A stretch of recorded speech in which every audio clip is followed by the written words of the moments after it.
Hello everyone, welcome to today's session. Today we are going to discuss some of the important polity questions that has been asked in the Combined Defense Services examination conducted by UPSC. So let's look at the first question. Which one of the following statements about a bill for amendment of the Constitution of India is not correct? Let's analyze the statement one by one. A. It is governed by Article 368(2) of the Constitution of India. Absolutely true. Article 368 এ কয় যে আমাৰ কনস্টিটিউশনটো এমেন্ড কৰাৰ কাৰণে কি কি procedure আছে হয় so it শুদ্ধ number B joint sitting can be resorted to for passing a bill amending the constitution of India. No, there is no such provision called joint sitting. Joint sitting or কোনো ব্যৱস্থা নাই constitutional amendment bill-ৰ কাৰণে okay so এটো ভুল statement joint sitting কেতিয়া কৰিব পৰা যায় অৰ্ডিনাৰী বিলৰ ক্ষেত্ৰত আৰ্টিকেল 108 এ জয়েন্ট সিটিংৰ কথা কয় হয়নে সো এটো আমি ভুল পালো the state legislatures cannot initiate any bill or proposal for amendment of the constitution of India এটো শুদ্ধ state legislatureৰ হাতত কোনো পাৱাৰ নাই পাৱাৰটো solely কাৰ লগত থাকে পাৰ্লিয়ামেন্টৰ হাতত থাকে Number D, the previous sanction of the President of India is not required for introducing any bill in the Parliament for amendment of the Constitution of India. Eto correct statement. President or kuno prior permission nalage constitutional amendment bill eta uthapon koribor karone. Gotike eto ami bhul paisu. Kintu amar question to ki asile is not correct. Not correct mane eto amar correct option hobo. Number B. This will be our correct answer.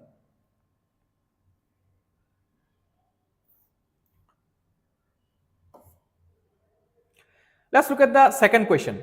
Which one of the following statements about the Speaker of Lok Sabha is not correct? Number A, he shall vacate his office if he ceases to be a member of the House of the People. Correct. তেখেত যদি House of the People মানে Lok Sabhaৰ member হোৱাৰ পৰা বঞ্চিত হয় তেখেতে স্পিকাৰৰ পদটো হেৰুৱাব তো এটো শুদ্ধ He may at any time resign by writing his resignation to the President of India. Jodi tekhete resign diye kak address koribo deputy speaker hone nai deputy speaker not President of India. So this is wrong. Aru deputy speaker jetia resignation diya tetia speaker ok diye. Number C, he may be removed from his office by a resolution of the House of the People passed by majority of all the then members of the House. Elaborately mentioned, the speaker ejonok keneke remove koribo para jay. Tetiar 2/3 majority dara he speaker ejonok remove koribo para jay. 2/3 members present and voting. Number D, while the office of the speaker is vacant, the duties of the office shall be performed by the deputy speaker. Yes. Speaker জন নাথাকিলে deputy স্পিকারে তেখেতৰ দায়িত্ববোৰ সম্ভালিব আমাৰ প্ৰশ্নটো কি উঠিছিল is not correct আগৰবাৰৰ দৰে এইটোহে আমি ইনকাৰেক্ট পালো so this will be আওয়াৰ answer according to the question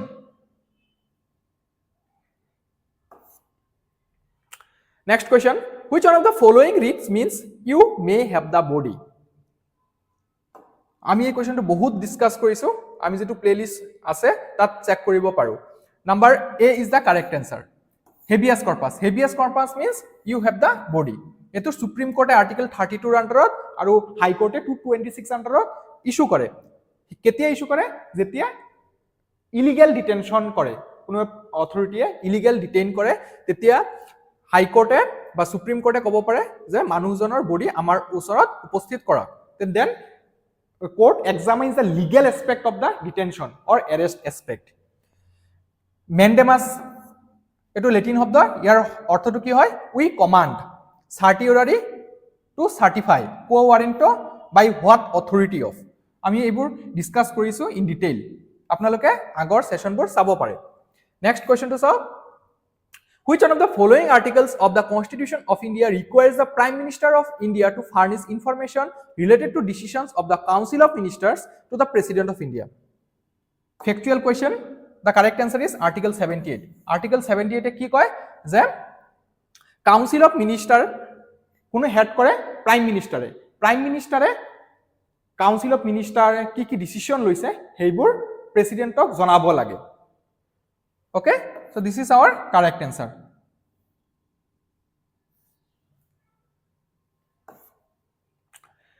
next question which one of the following statements is not correct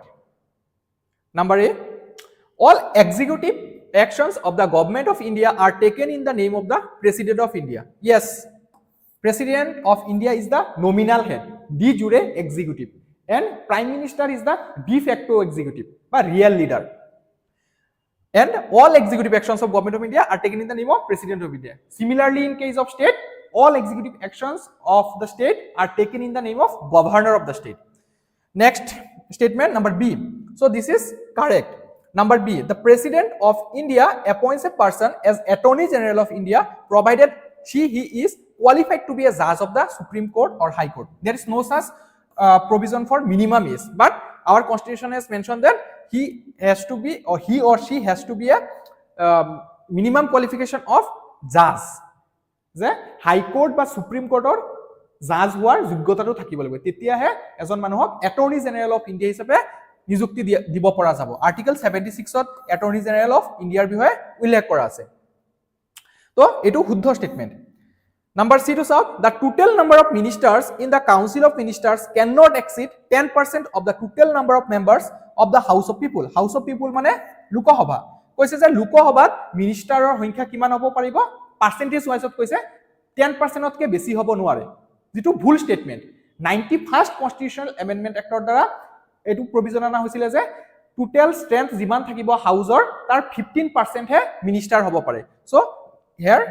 15% is the correct answer but here it is given 10 so this is wrong number D the president of India is bound to act as per the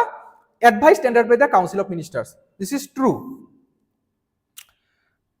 so our question was is not correct so this is not correct our final answer will be number C next question according to the constitution of India which one of the following statements is not correct the executive powers of the union shall be vested in the president of India absolutely true executive power to presidenter hatot thake jodi eta ceremonial post hoy B parliament by law can confer functions on authorities other than the president of India this is also correct article 53 তে এটো উল্লেখ কৰা আছে যে যদি পাৰ্লিয়ামেন্টে বিচাৰে কিছু কিছু কৰ্ম যিবিলাক প্ৰেসিডেন্টে কৰে বেলেগ অথৰিটিও ট্ৰান্সফাৰ কৰিব পাৰে Number C to solve the president of India is elected by an electoral college consisting of all members of parliament and all members of all state legislatures partly true all members বুলি কৈছে all members বুলিলে আমি জানো লোকসভাত তো কোনো nominated member নাই লোকসভাত হয় আমাৰ 530 আৰু 20 স্টেট ইউনিয়ন টেৰিটৰিৰ পৰা 20 530 ষ্টেটৰ পৰা তো 550 maximum strength হয় তাত নমিনেটৰ আগতে এটা কনসেপ্ট আছিল দুজন এংলো ইন্ডিয়ান কমিউনিটি যাব পাৰে যেটো 104th কনস্টিটিউশনাল এমেন্ডমেন্ট এক্টৰ দ্বাৰা এবলিশ কৰি দিয়া হল কিন্তু ৰাজ্যসভাত কি থাকে 238 টা ইলেক্টেড হয় আৰু বাকি 12 টা নমিনেটেড হয় প্ৰেসিডেন্টে নমিনেট কৰিব পাৰে having special knowledge in art literature science social service গতিকে এই নমিনেটেড মেম্বাৰবোৰ হুমাই আছে অল মেম্বাৰ বুলি কোৱাৰ লগে লগে কিন্তু এই নমিনেটেড মেম্বাৰবোৰে কিন্তু প্ৰেসিডেন্টৰ ইলেকশনত পাৰ্টিসিপেট নকৰে গতিকে এই স্টেটমেন্টটো আমাৰ কাৰণে ভুল হৈ যাব নাম্বাৰ ডি টু চাই লও a person having held office as the president shall be eligible for election to that office for the second term yes there is no limit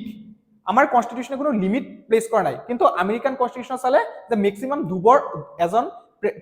মানুহ প্ৰেসিডেন্ট হ'ব পাৰে হয়নে সো আমাৰ কি হৈছে নট কাৰেক্ট আগৰবোৰৰ দৰে এইটোৱে আমাৰ কাৰেক্ট আনসাৰ হ'ব number C next question to start in part 4a of the constitution of India which one of the following is not mentioned as a duty of every citizen of India part 4a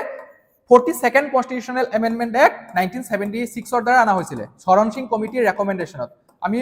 বহুতবাৰ এটো পঢ়িছো তাত কেইটা fundamental duty আছে 11 there are total 11 fundamental duties originally এই 42nd অৰ দ্বাৰা 10 টা আনা হৈছিল আৰু এটা কিহৰ দ্বাৰা এড কৰা হৈছিল 86th constitutional amendment act 2002 okay so ইয়াৰ ভিতৰত কোনটো ফান্ডামেন্টাল ডিউটি নহয় ইনডাইৰেক্টলি আমাক হেতুৱে সুধিছে to render national service when called upon to do so yes to renounce practices derogatory to the dignity of women this is also there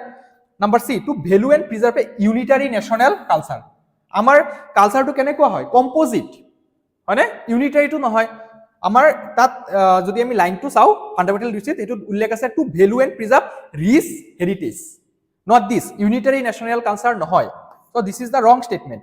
to develop the spirit of inquiry and reform so scientific inquiry আমাৰ develop কৰিব লাগে so এটো আছে তাত কিন্তু এই সি number যেটো statement আছে হেতু নাই গতিকে আমাৰ কাৰণে এটোৱে শুদ্ধ হৈ যাব কিয়নো not mention বুলি কোৱা হৈছে so this will be our correct answer next question Article 19(1) of the Constitution of India as it stands amended includes which of the following freedom of speech and expression তাত আছে 1900 কেইটা freedom of right আছে 6টা assemble peaceably and without arms এটো আছে তাৰ পিছত 19(1) সি কি আহিছে right to form associations or unions cooperative society যেটো কনসেপ্ট আছে 97th amendment act দ্বাৰা না হৈছিল to acquire and dispose property এটো কিন্তু নাই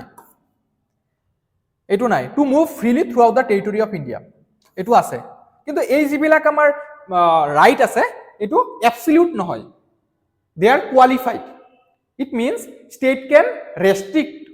on these rights okay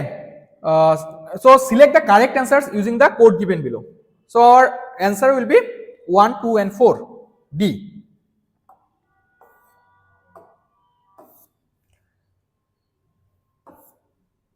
Next question, which of the following statements with regard to the election commission is not correct? Number A, it conducts elections to the office of the vice president of India. Election commission লোকসভাৰ কাৰণে state legislative assembly কাৰণে তাৰ উপৰি president আৰু vice president ৰ election বোৰ conduct কৰে. Number B, an election commissioner can be removed from his office without the recommendation of the chief election commissioner. নহয়, chief election commissioner permission লাগিব. বৰ্তমান যদি আমি চাও ইলেকশন কমিশন অফ ইন্ডিয়াৰ স্ট্ৰাকচাৰটো এজন থাকিব আমাৰ চিফ ইলেকশন কমিশনাৰ আৰু দুজন ইলেকশন কমিশনাৰ থাকিব এই দুজন ইলেকশন কমিশনাৰ যদি ৰিমুভ কৰিব বিচৰা হয় তেতিয়া চিফ ইলেকশন কমিশনাৰ ৰেকমেন্ডেশন লব লাগে সো এটো ভুল স্টেটমেন্ট বাকি কেইটা আমি চাই লও election commissioners are appointed by the president of India হয় ইলেকশন কমিশনাৰ পৰা প্ৰেসিডেন্টে এপয়েন্ট কৰে Number D, governor of a state is constitutionally bound to provide support staff to the election commission if required. This is also true. So not correct boli koisile, so our answer will be B. Okay, an election commissioner can be removed from his office without the recommendation. This will be with the recommendation.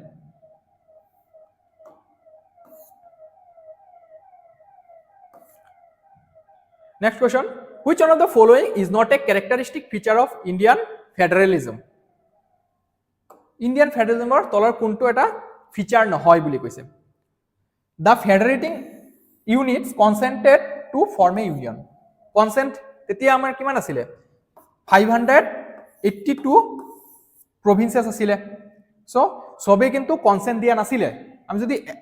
কিছুমান example চাও জুনাগড় হায়দৰাবাদ কাশ্মীৰ একেটা কিন্তু ভাৰতৰ অংশ হ'ব বিচৰা নাছিল পিছলে সৰ্দাৰ বল্লভভাই পেটেলে কিছুমান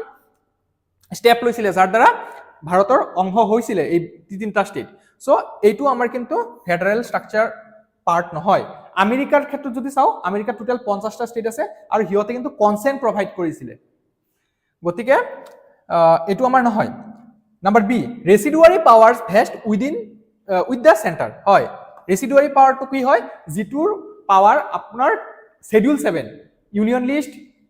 লিষ্ট টু স্টেট লিষ্ট আৰু লিষ্ট কনকাৰেন্ট লিষ্ট এই তিনটাৰ ভিতৰত কোনোতে উল্লেখ নাই বাকি যেকেটা থাকি যাব হেকিটা হ'ব ৰেসিডুয়াৰি পাৱাৰ এই ৰেসিডুয়াৰি পাৱাৰটো থাকে সেন্টাৰৰ লগত এটো আমি কানাডাৰ কনস্টিটিউশনৰ পৰা বৰো কৰিছো সিঙ্গল সিটিজেনশিপ হয় আমাৰ ভাৰতৰ কাৰণে সিঙ্গল সিটিজেনশিপ